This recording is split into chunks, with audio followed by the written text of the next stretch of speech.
Hello everyone. आज का जो वीडियो है वो टीचिंग गाइडेंस पे बेस्ड है, स्पेशली फॉर प्ले ग्रुप, जो कि बच्चों की एज होती है 1 ईयर टू 2 ईयर के बीच की। सबसे क्रूशियल एज होती है जिसमें बच्चे बहुत सारी चीज़ें याद करने की, समझने की और उसको जानने की कोशिश में होते हैं। By the age of 2 to 3 year उनको काफ़ी कुछ पता चल जाता है कि कलर्स कौन से हैं या फ्रूट्स कौन से हैं, अल्फ़ाबेट कौन से हैं, उनको आइडेंटिफाई होना स्टार्ट हो जाता है। तो आइए जानते हैं कि जो इनका टीचिंग गाइडेंस के लिए मैं बता रही हूँ उसमें क्या क्या इम्पोर्टेंट है। बेसिकली मैंने 3 कैटेगरी में डिवाइड किया है। सबसे पहला है recognization, second is speaking, third is writing.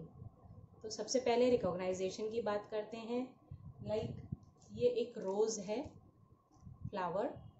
जब बच्चा इसको देखता है तो उसे ये नहीं पता होता कि ये एक फ्लावर है या इसका नाम रोज़ है या ये रेड कलर का है।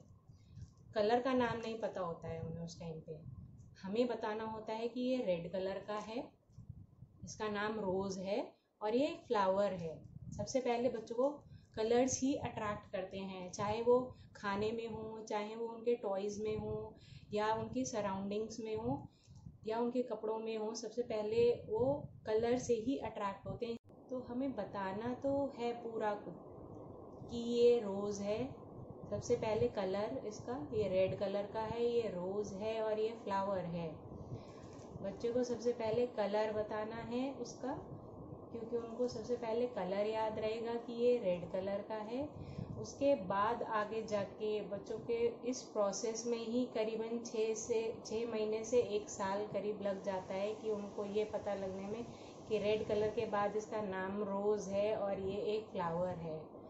तो हमें बताना है इसके साथ साथ, बट सबसे पहले इनिशियल हमारा जो कंसंट्रेशन रहेगा रिकॉग्नाइजेशन का वो कलर्स के ऊपर रहेगा और जो बेसिक चीज़ें हैं अल्फ़ाबेट की रिकॉग्नाइजेशन पे रहेगा, नंबर्स की रिकॉग्नाइजेशन पे रहेगा, शेप्स की रिकॉग्नाइजेशन पे रहेगा। हमें अभी प्ले ग्रुप में सिर्फ रिकॉग्नाइजेशन बेस्ड अभी रहना है। सबसे पहले उन्हें बताना है कि कलर क्या है। धीरे धीरे उन्हें खुद ही इसके साथ याद भी होना स्टार्ट हो जाएगा कि रेड कलर का होता क्या है। यही सेम चीज़ हमें ना सिर्फ कलर के साथ, अल्फ़ाबेट के साथ भी, नंबर्स के साथ भी फॉलो करनी है। फर्स्ट स्टेज सेकेंड स्टेज से लिंक्ड है, क्योंकि फर्स्ट स्टेज है हमारी रिकॉग्नाइजेशन और सेकेंड स्टेज है स्पीकिंग। फर्स्ट इसलिए इम्पोर्टेंट है, जब तक हमें जैसे लेटर ए क्या है नहीं पता होगा तब तक हम उसका साउंड जो है ए का साउंड तो वो अगर सुन भी लें और हमें पता ही नहीं है कि लेटर ए क्या है, तब तक उस चीज़ का कोई रेलेवेंस नहीं है। एक दूसरे से तभी लिंक हो पाएंगे जब हमारे को पता हो कि ए लेटर क्या है, रिकॉग्नाइजेशन हमारी स्ट्रॉन्ग हो, तभी स्पीकिंग अच्छी तरीके से आ पाती है। सूनर और लेटर बोलना स्टार्ट करते ही हैं, कुछ जल्दी बोलते हैं, कुछ लेट बोलते हैं, बट बोल लेते हैं। लिखना भी वैसे ही है कि लिखना कुछ जल्दी पेन पकड़ना स्टार्ट कर देते हैं, पेंसिल या कलर, कुछ आराम से लिखते हैं। बट ये है कि जब तक उनको रिकॉग्नाइजेशन जो बेसिक है और जो प्राइम हमारा मोटिव है लर्निंग का वो नहीं क्लियर होगा, तब तक ना स्पीकिंग आ पाएगी ना ही राइटिंग आ पाएगी। These are the 3 stages. First is recognization, second is speaking, third is writing. तो सबसे पहली रिकॉग्नाइजेशन इसीलिए फर्स्ट नंबर पे है, क्योंकि वो बाकी दोनों तभी अच्छे से अटेन हो पाएंगे जब रिकॉग्नाइजेशन हम बच्चों का स्ट्रॉन्ग कर पाएंगे। है जैसे कि एक रोज़ है, ये एक रेड कलर का है, ये एक फ्लावर है। एटलीस्ट 2-3 लाइन हमें बतानी है बच्चों को, तभी वो उतना ही सुनेंगे जिस चीज़ के बारे में, उतना ही वो याद कर पाएंगे साउंड सुन के और फिर वो बोल पाएंगे।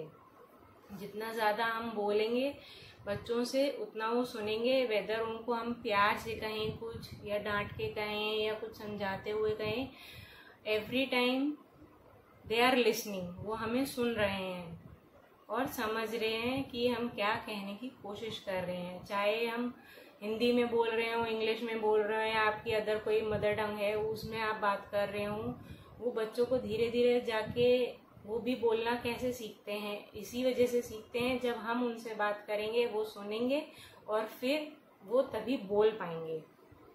जो भी बच्चा देख रहा हो, चाहे वो टीवी पे देख रहा हो, चाहे वो कुछ टॉयज हो या किसी चीज़ से खेल रहा हो, कुछ भी, या आप बालकनी में हो, कुछ नीचे देख रहे हो, बाहर का कुछ देख रहे हो, तो उनसे बात करिए। उनको उस एनवायरनमेंट से एक तो फ्रेंडली करवाइए कि क्या क्या चीज़ें हैं और उन चीज़ों के बारे में बताइए। जब आप बताएंगे every time they are listening. Same चीज आप रोज बालकनी में ही जाएंगे, रोज दिखाएंगे ये ट्री है, ग्रीन कलर का होता है, ये लीव्स हैं, ग्रीन कलर की होती हैं, और सामने बिल्डिंग है, बिल्डिंग का पता चलेगा उन्हें। ऐसे ही बहुत सारी चीजों का बातों ही बातों में उन्हें नॉलेज बढ़ती जाएगी और साउंड से उनको स्पीकिंग में हेल्प मिलेगी। Talk to them, tell stories या राइम्स सुनाइए, कुछ भी आप उनसे बातें करिए, उनको कुछ सुनाइए, आपका दिन कैसा रहा या उन्होंने दिन भर में क्या क्या किया, कुछ भी XYZ सुनाइए। बताइए कि काऊ होती है, काऊ कैसे बोलती है, मुंह, या शीप है, बा बा करती है। पहले तो वो ये सारी साउंड सुन के हंसेंगे कि ये कैसी साउंड, मतलब बोल कैसे रहे हैं। इवन मैं बीच में यहाँ पे ऐड भी करूंगी बनी की वीडियो, जिसमें मैं बनी को काव का बताती थी और वो मुंह करके मैं बोलती थी तो वो हंसता था उस टाइम पे। बट नाउ अब उन्हें ये पता है कि काव क्या है और काव कैसे बोलती है। मुंह, उसका मुंह बोलने का तरीका है काव का। गाय कैसे करती है?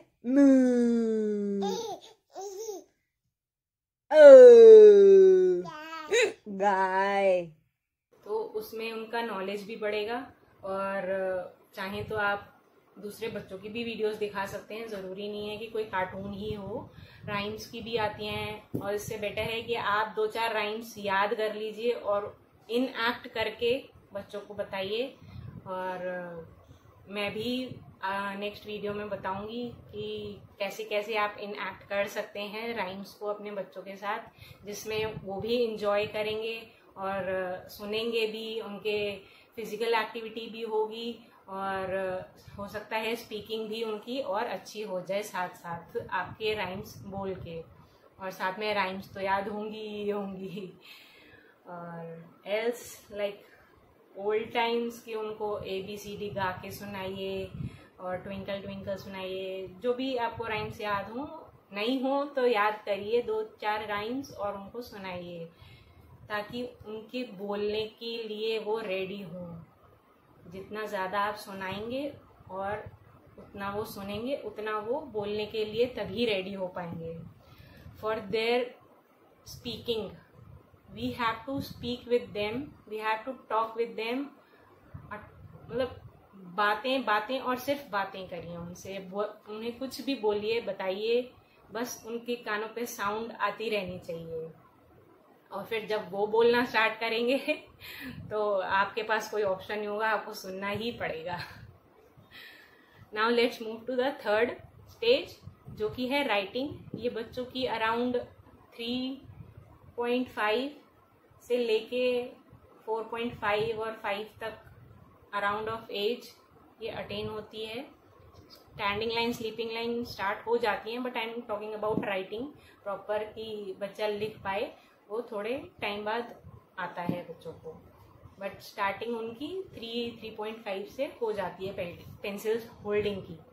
थोड़ा सा इस स्टेज में टाइम इसीलिए लगता है, या तो बच्चे को स्पीकिंग या रिकॉग्नाइजेशन, जो पहले 1-2 स्टेज हैं वो ठीक से उनमें नहीं वो कर पाए हों अच्छा, या फिर उनका मन ना हो करने का, या फिर हम एज इन पेरेंट्स के पास ज़्यादा टाइम ना हो बच्चे को देने के लिए, तब थोड़ा सा टाइम लगता है इस स्टेज में।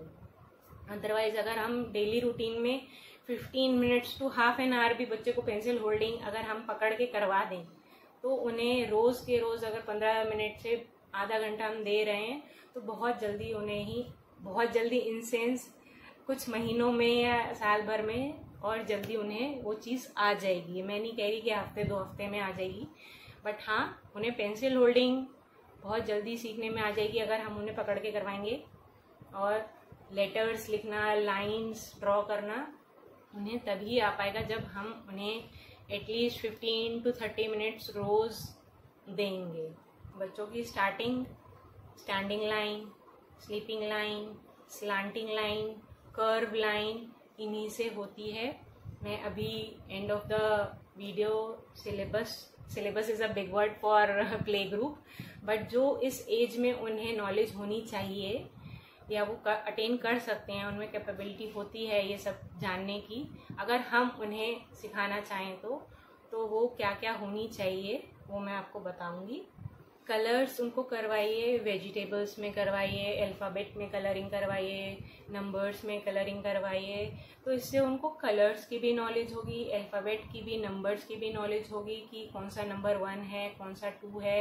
इसकी वीडियोस मैं पहले भी डाल चुकी हूँ कि अल्फ़ाबेट में कलर कैसे करवाएं, और कोई वेजिटेबल्स में कलर करवाएं और नंबर्स में कलर करवाएं।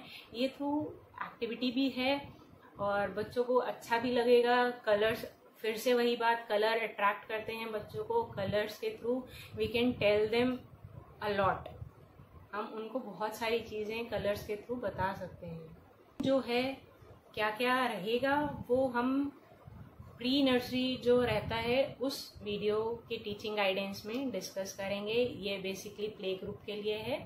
तो इसमें सबसे पहला हमारा जो है रिकॉग्नाइजेशन वो ही बेस्ड रहेगा। इसमें रिकॉग्नाइजेशन और स्पीकिंग बच्चे का थोड़ा सा स्टार्ट हो जाता है टिल 2.5, कई बच्चों का नहीं भी स्टार्ट होता है, बट हमें जो फर्स्ट है रिकॉग्नाइजेशन वो हमें till end of play group age वो होना चाहिए बच्चों को। Instead of showing flash cards या बुक्स या वीडियो, उनको एक्चुअल थिंग्स भी दिखा सकते हैं हम। ऐसा नहीं है ज़रूरी कि हमें मार्केट से फ्लैश कार्ड्स खरीदने हैं या हमें कोई वीडियो ही दिखानी है।